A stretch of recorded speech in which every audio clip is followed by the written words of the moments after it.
What's up, everyone? Back for another beer review, and today is day 9 of the 8th annual 10 Days of Pumpkin here on the channel. The beer I'm reviewing today comes from the Lucky Hare Brewing Company, and they're headquartered in Hector, New York, and this is their Big Gourd season, the 2025 release. So this is a fall spiced amber ale that comes in at 6% alcohol by volume. No IBUs listed. Time of review, and this can is approximately 2 months old. So I'm super stoked for today's review for a couple different reasons. But first and foremost, it's the first time that I'm ever trying a beer from Lucky Hare. Not only the first time I'm featuring them on the channel, but trying a beer from them, period. So I always love featuring new breweries on the channel, so I'm stoked from that aspect. And then the second reason is that they actually brewed a base beer for a pumpkin beer. So this is a fall spiced amber ale, and if you've been following along the 10 Days of Pumpkin this year, you know I've mentioned this a couple times over the past 8 days of reviewing them. I think pumpkin beers work best when a brewery has a base beer in mind, and in this case, Lucky Hare says we're going to brew a 6% amber ale, and then they're going to use some fall spices, you know, your pumpkin spices, your baking spices. And I think that's a way better way to attack it than a lot of breweries who just say ale with pumpkin and spices. They don't say what kind of base beer it is, and a lot of times those beers are misses because the base beer cannot hold up to the spices and whatever other adjuncts they throw in it. So I am very stoked to see how a 6% fall spiced amber ale is. Now I will say I don't see it at all on the label anywhere, but on Untappd they do mention that this one is aged on cacao nibs. Now I don't know if that was from prior years. I first heard about this one, I think it was last year, and then I checked on Untappd. I believe they first brewed this one back in 2023. So I don't know if that is still the same, but we'll see if we get any like chocolate goodness as I review this one. Using the Bill Burr SNL skit for Jacko Pumpkin Ale from Samuel Adams, because I love this glass, can't use it enough, and we're using the last side of it where it says, the fuck is this shit? Which is what a lot of people say about pumpkin beer. Not this guy, though. Anyway, let's pour it into the glass, see what we got going on. Ooh, this looks okay. Hopefully it's not infected or anything, but it was spewing out of the glass, and I don't know if you can see that pour, but it is very, very carbonated. So I'm just going to throw this to the side and maybe try to get an aroma. You know, I'll read the back of this. It says, Lucky Hare Brewing Company was born in the basement using a basic homebrew kit, a turkey fryer, and a few glass carboys. Since that initial brew, countless batches have been made to create the beer you have in your hand today. We are a passionate beer drinking family, focusing on locally sourced ingredients to create unique beers. Our beer is intended to be enjoyed fresh and cold. Sharing is never a requirement. And this can was canned in Watkins Glen. They have 3 locations: Hector, New York, which is, I believe, their headquarters, which is what I mentioned at the beginning, Owego, and then the Watkins Glen location. I think the Watkins Glen might be like a tap room or like a restaurant, but I've never had anything from them, and yeah, I'm curious to see how these are going to be. But this head is like, the carbonation's insane. So yeah, I don't know how this one's going to go, but hopefully it ends up being all right. So in the glass, you can see it, the Bill Burr there, the same. That I won't say it again. I don't want to cuss too much. But this has like a whole hand full of what seems to be like a lightly tan, or even you could say like light brown colored head. Some bigger bubbles, some medium-sized bubbles. It's more, it's at the bottom, it looks more like nitro, like as you go further down, and at the top you have the bigger bubbles hanging out. It is an amber color. It's a little bit darker though. It has like this deep dark mahogany color, but yeah, amber, almost has like a root beer-esque kind of look to it. It looks darker on camera than in person. Let me bust out this flashlight and see if you guys can see. Yeah, it's not quite as light as you're seeing there, but it definitely is a little bit lighter in person. Yeah, it looks nice outside of the head that is literally going nowhere. It's insane. Anyway, let's get a nose. There has to be chocolate in here. There has to be cacao nibs. It smells chocolatey. Not huge, but enough to be noticeable. So it has a lot of malty goodness you'd get from an amber ale. It has like that caramel, brown bread, a little bit of toasty vibe, toffee, brown sugar, molasses, the typical players for an amber ale or even a pumpkin ale as a whole. But then there's this nice like chocolatey, almost like baker's chocolate. It's not like a sweet chocolate, but like I like to say 40, 50, 60, 70% cacao bar. It has that kind of level to it where there's a little bit of sweetness, but it's kind of reserved. And then I'm getting fall spices. I don't know what spices they're using in here specifically, but I definitely get a little bit of nutmeg, cinnamon, maybe a little bit of cardamom. Yeah, smells really nice. Now, as far as I know, they're not using real pumpkin. Now, I've had this question asked numerous times over the years. How do I feel about a pumpkin ale that doesn't use real pumpkin? Well, I don't get super bothered by it, but I am disappointed when I know that.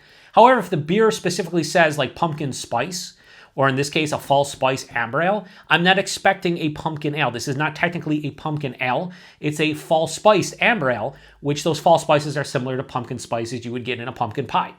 I do prefer it being brewed with pumpkin because I do think it helps the body and the mouthfeel. And you even get a little bit of that like gourdy earthiness at times. Or if they caramelize it or kind of roast it, you do get like more of that roasty, toasty kind of vibe to it. So that's my preference. My preference is definitely having pumpkin, but it doesn't bother me if it's not there if they say it. Now, if they say this is a pumpkin ale and then there's no pumpkin, you're just lying to me. It has this slight, like, kind of earthy kind of, it's like different than like a gourd or like a pumpkin. It's more like an earthy, like hop character on the finish. But like after everything, all the aromatics hit me, it's like the last thing kind of lingering. You know what? This smells really good despite the crazy head and carbonation. It smells pretty good. Now, the only thing that worries me, look at that head. This looks like a milkshake head, or like a whipped cream head. The only thing that worries me is the fact that it could be a little bit too carbonated on the palate. But look at that. Look at that. It's beautiful. What a beautiful looking beer with that like cap on it. Man, that looks awesome. Anyway, I want to get into it. Cheers, everybody. Day 9, we got one more after today. I'm kind of bummed out. 10 days of pumpkin coming to the end. But there's been some misses this year. More so than previous years, so that's kind of a bummer. Anyway, cheers.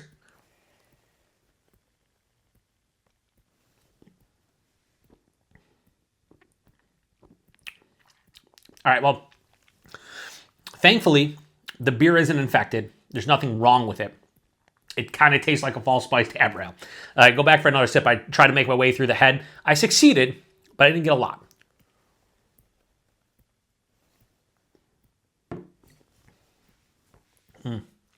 That second sip was better than the first. Probably because I was fighting through the head and only got a little bit of the actual base liquid. All right, I see you, Lucky Hare. I understand. I'm picking up what you're putting down. This is nice.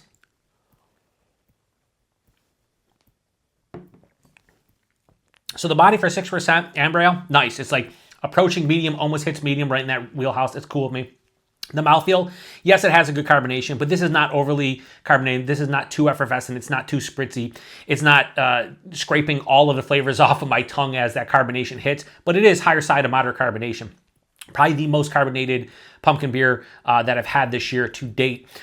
It doesn't kill the vibe because I'd rather have my pumpkin beers or pumpkin spice beers or fall spiced beers be a little bit more like smooth and creamy, reminding me of like pumpkin pie filling or pumpkin pie in general. But this again is a fall spiced amber ale, so I got to keep that in mind. But it has a little bit more carbonation than I would like, but it's not like off-putting.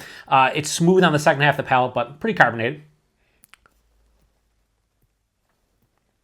The taste, nose carried over. So picture an amber ale that has nice like toasted brown bread qualities, caramel, toffee, molasses, brown sugar. There's even a little bit of like a slight coffee note in there as well, like a very lightly roasted coffee. All that hits me at the forefront. And then after that, I do get a little bit of chocolate. Again, it's a baker's chocolate. It's a 40-50% cacao bar. It's not a super sweet chocolate. It's a darker chocolate that has a little bit more of a bittering component to it. Again, I don't know if that's coming from the base malt or they actually still age this one on cacao nibs, but I am getting some kind of chocolate component wherever it's coming from. I don't know. It actually tastes like it's an additive as opposed to coming straight from the malt. So